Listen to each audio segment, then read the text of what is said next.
여기가 아마 면적으로서는 은평구 증산동 다음에 두 번째로 큰 것 같아요. 인간이 하는 방식하고 물론 LH 하는 방식이 있는데 지금 현재는 종전평가를 갖고 평가를 하려고 하고 있어요. LH는. 거기에 대한 문제점 그 부분을 중심으로 제가 오늘 설명을 드리도록 하겠습니다. 먼저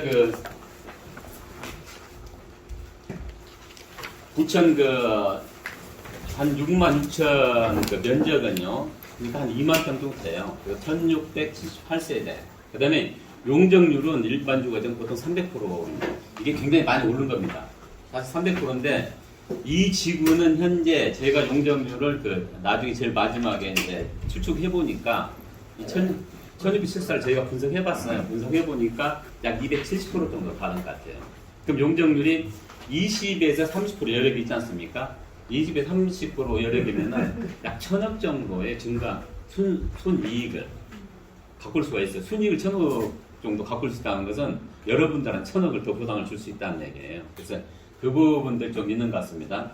면적으로 보면은 다세대가 27%예요. 그 다음에 이제 단독이나 주거, 이제 뭐 교회나 이런 것들이 47%에서 대부분 차지하고 있고, 그 다음에 1종 1번주가 56%, 그 다음에 이제 2종이 44% 정도 차지하고 있습니다. 그래서 용적률은 300%를 받아가지고 1678세를 지키게 돼 있고요. 그 다음에 이 부분이 작년도에 지정된 부분입니다. 7개 주고. 면적으로 보면 은평구 증산동이 가장 크지 않습니까? 이 부분이. 여기 4,000호 정도 하는 거고, 두 번째 원미유가 1678호입니다. 그러면은 지금 여기 보면은 우선 공급이란 건 뭐냐면은 쉽게 얘기하면은 소유자들한테, 여기 소유자들한테, 우리 쉽게 얘기하면 민간 같은 조합원들한테 분양해 주겠다는 거예요. 그게 보통 보면은 요게 보면은 그리고 일반 공급은 일반 분양자를 대상으로 하겠다는 겁니다. 이게 민간이 보통 보면은 85% 수준이에요. 요게 보면은 4억 9천인데 5억 8천 나누면은 약 요평형이 84%. 그러니까 쉽게 말하면 소유자한테 16% 정도 싸게 공급해 주겠다는 거죠. 이제 민간인한테 하고. 그 다음에 요게 이제 34평형 아닙니까? 요 부분에 6억 2천하고 7억 3천이니까 약 85% 수준. 대부분이 그렇습니다. 그러면 원미구는 어떠냐? 원미구는 4.2억, 이게 계획 잡아놓은 겁니다. 그때 당시 할 때. 4.2억, 4.8억이면 이게 약 88%예요. 이 부분은. 그래서 솔직히 말해서 일반 분양보다 좀 더 낮춰야 된다는 게 나오지 않습니까? 훨씬 5%니까요. 그 다음에 요 부분 같은 경우는 86.4%.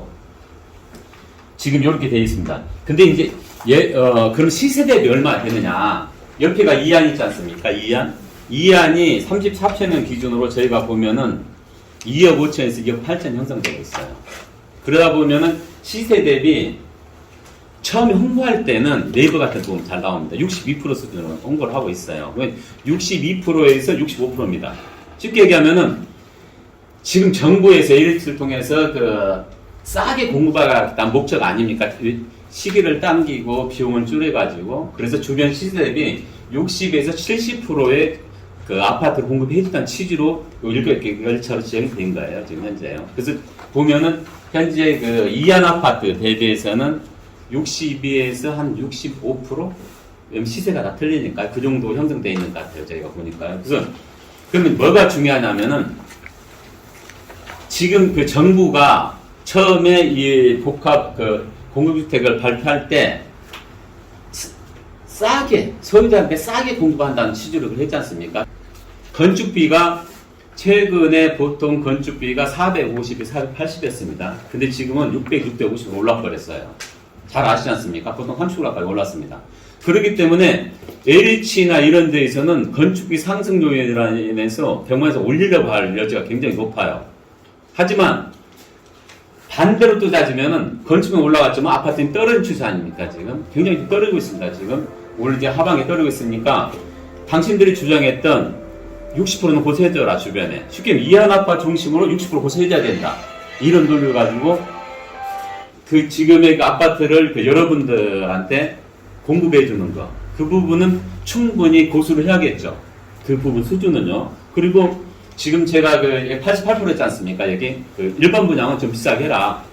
원래 그렇습니다. 원래 인간이 재개발할 때도 조합원한테는 싸게 해주고 일반한테는 비싸게 공급하고 그래야 분담금이 줄어드는 거거든요. 사실은 그러지 않습니까? 사실 여기 예를 들면은 그 34평 기준에서 34평 기준에서 지금 6억 6천 아닙니까? 6억 6천 아닙니까? 지금 6억 6천이고 일반인한테 5억 7천에 여기 소유자 여러분들한테는 5억 7천이 준다고 하고 있지 않습니까? 만약에 자기 지금 종전평가 해가지고 건물 토지 다 합쳐가지고 5억 나오면 7천 분담금 내야 되는 거예요.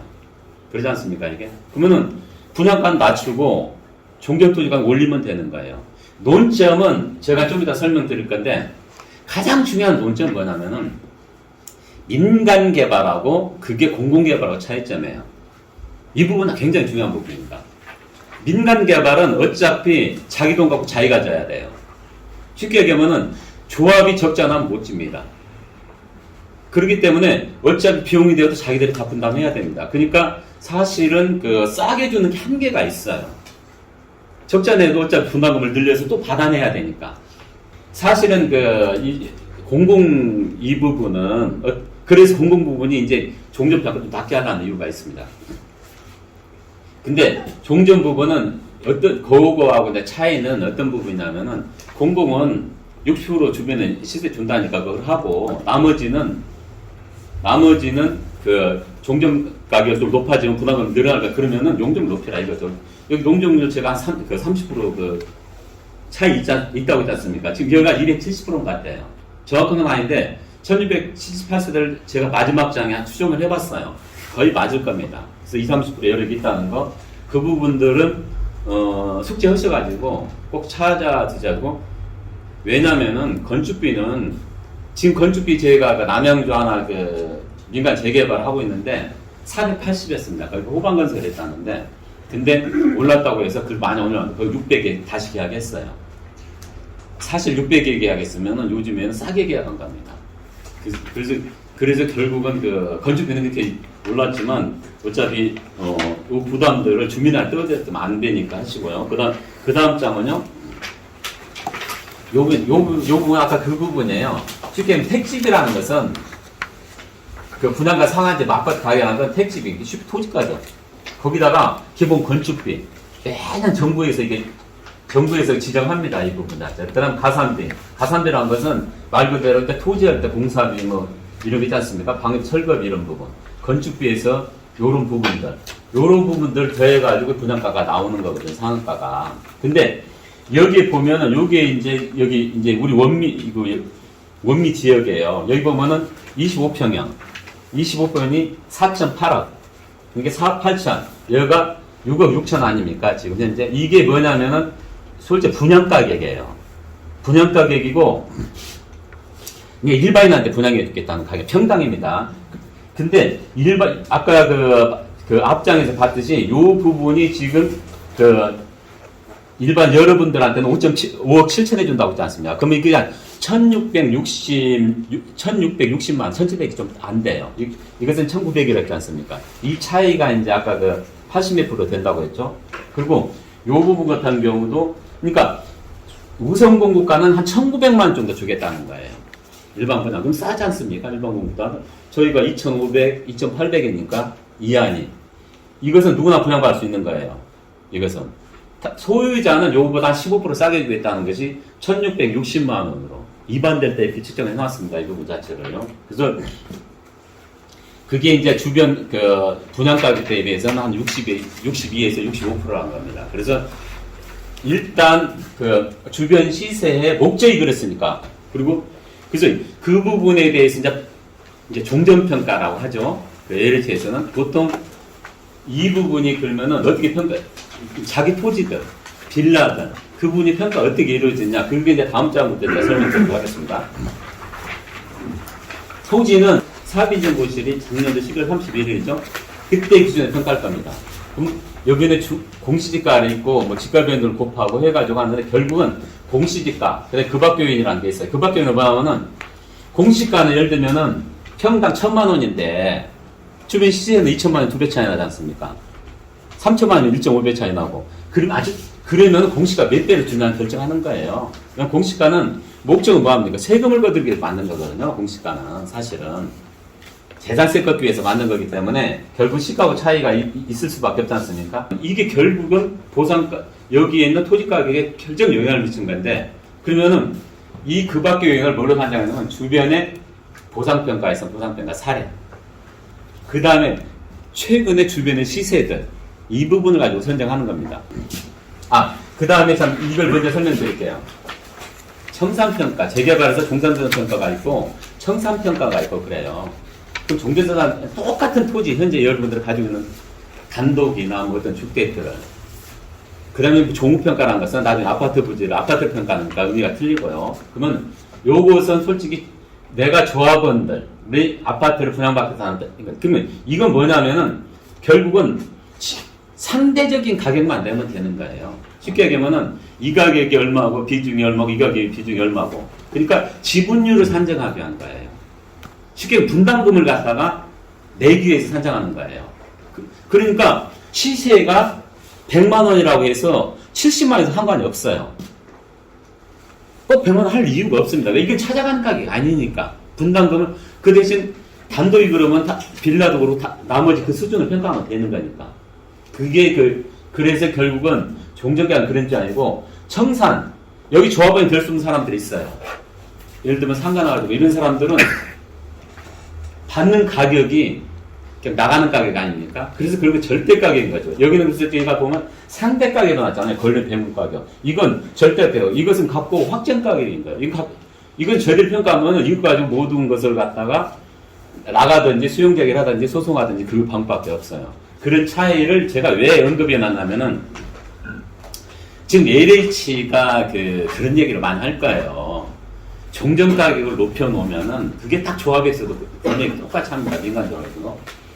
그러면은 땅값이 높아지면은 아까 택지 가격에 땅 가격이 들어간 거 아닙니까? 그다음 건축비 플러스 그거 들어가 있지 않습니까? 그러면은 결국 종목 가격이 높아지니까 아파트 분양 가격이 높아지니까 이거 높일 필요가 없다. 이런 얘기를 많이 할 겁니다. 하지만 민간인 아파트에서는 그게 맞아요. 민간인 아파트. 왜? 어차피 민간인들은 자기가 돈 내야 돼요. 여기는 주변 시세에 60% 70% 제가 아파트 수준 있다고 했지 않습니까? 이것이 정액이기 때문에 분담금을 줄려면 이것을 청산가격에 준해서 종전가를 받아야 됩니다. 지금 LH에서는 제가 들어보니까 종전가가 높아지면 종가격이 높아지니까 결국은 똑같다 결론을 하는데, 종우는 되도록이면 주변 시세에 60% 내지 픽스를 시켜놓고 그 다음에 종전은 여러분들이 최대한 받아가지고 분담금 줄여야 될 거 아닙니까? 그 부분을 하시는 게 맞습니다. 그 전략은. 왜? LH가 부족하고 뭐 하면은요, 분담금 용적을 올리던가 조금 정부에서 허담만 해가지고 여러분들 분담금 그 목적이 그런 거니까, 원래. 재개발이죠. 사실은 이게 종공 재개발인데 그것의 목적이 그러니까. 그래서 여러분들하고 나중에 평가사 선정되면은 그 부분 많이 어려워가지고 최대한들 여러분들의 그 자산 가치를 갖다가 소유자 분담 받을 사람들은 분양받을 사람들은 분담금 줄이고 청산할 사람 못 받을 사람들은 더 많은 재산을 가져가고 그렇게 아마 가시는 게 맞을 겁니다. 그럼 이제 저희 주변에 그 표지지 공시가를 볼게요. 제일 높은 게 이 정도면은 그 시세는 어떻게 되냐면요. 저도 이제 옛날 세대라 평방미터로 잘 하고 평당으로 팍팍 들어옵니다. 이게 290, 이 정도면 평당으로 하면 974만 원이에요. 이 부분이 가장 높습니다. 이 부분 자체가. 이게 여기에요. 이거 대책이 사무실 아닙니까? 여기가 이한 아파트 가는 길이고, 여기 있는 데가 그 주상용 이게 가장 높습니다. 이게 1,000만 원에서 좀 빠지고요. 그 다음에, 요 부분, 다세대, 요 부분이 이제 단독, 이제 저희가 보면은 요 주상 가지고는 요 노변들 주상용을 쓰고, 안쪽은 요걸 쓸 거예요. 대부분이 이제 단독은 제일 높은 데가. 요 부분은 바로 요 부분, 적으니까 주산 2부, 바로 맞은편에, 이 골목길 있지 않습니까? 여기 올라가면 여기 주차장 가는 게. 여기에 있습니다. 이 하나는 없습니다. 그래서 현재 보면은 918만 원에서 679만 원. 그러니까, 단독 같은 경우는 600대 한 중반 정도. 그 다음에 주상용은 800에서 한 900대 후반 정도. 표준지가 이렇게 돼 있어요. 어차피 그 작년도 기준입니다. 어차피 작년으로 표준 써야 되니까. 상승률은 보통 9에서 한 10% 정도 올라갔네요. 보니까요. 그리고 여기 개발기업 총액은 전체 1240억입니다. 여기 자체가요. 이건 큰 의미는 없어요. 여기는 빌라가 많기 때문에. 빌라가 없고 만약 농지가나 이런 게 많은 게 굉장히 중요합니다. 왜냐하면은 결국 농지 같은 것이 많으면은 결국 공시가를 그린벨트가 보면 한 2배에서 그러니까 이쪽 1200억, 2400억 정도 부산가로 보시면 돼요. 측정하면 공시가 보통 2배로 측정됩니다. 저희 대장주 같은 데가 굉장히 2.3배 나갔어요. 그게 3기 신도시 중에 최고 많이 나갔습니다. 정확히 2.29배 나갔어요. 다른 지역들 전부 2.0배 나갔습니다. 29%가 아무것도 아니지만 엄청난 겁니다. 1조면 3천억이에요. 29%면 2,900억이에요. 그 차이가 엄청난 거죠. 그래서 근데 여기는 그런 해당 사항은 없어요. 빌라나 건물들이 많기 때문에요. 그래서 그래도 저희들 한번 내봤습니다. 그 다음에 그러면 아까 이제 공시가 몇 배를 결정하는 요인들이 있어야 될 거 아닙니까? 그럼 저희가 인근 실거래가를 찾아봤어요. 실거래가를요. 그럼 인근 지역대 실거래가 찾아보면은 요 부분은 이제 금액은 작잖아. 요것은 아르케 2차 아파트인가 있는가 봐요. 한 이 정도 애가 있는가 봐요. 이 정도 애가. 이게 여기 조합에서 아마 산 것 같아요. 이게 2,700만 원 평당. 이제 2,700만 원에 그 작년도에 샀네요. 2021년도에. 이게 가장 비쌉니다. 조합이니까 아무래도 필요해서 샀겠죠. 그 다음에 요 부분이 있어요. 요 부분. 원민홍 7021번지가 어디냐면은 여기 복지센터 바로 뒤에. 복지센터 바로 뒤에가 2,600에서 2,700. 그 다음에 요 부분들이 이제 2,600, 2,700 이렇게 형성되어 있습니다. 현재 그렇게 되어 있고요. 그 다음 2,500, 600. 이런 건 좀 많습니다. 그리고 이제 안쪽에 있는 토지들. 이런 안쪽에 있는 토지들은 1,200에서 한 1,700 수준으로 되어 있는 것 같아요.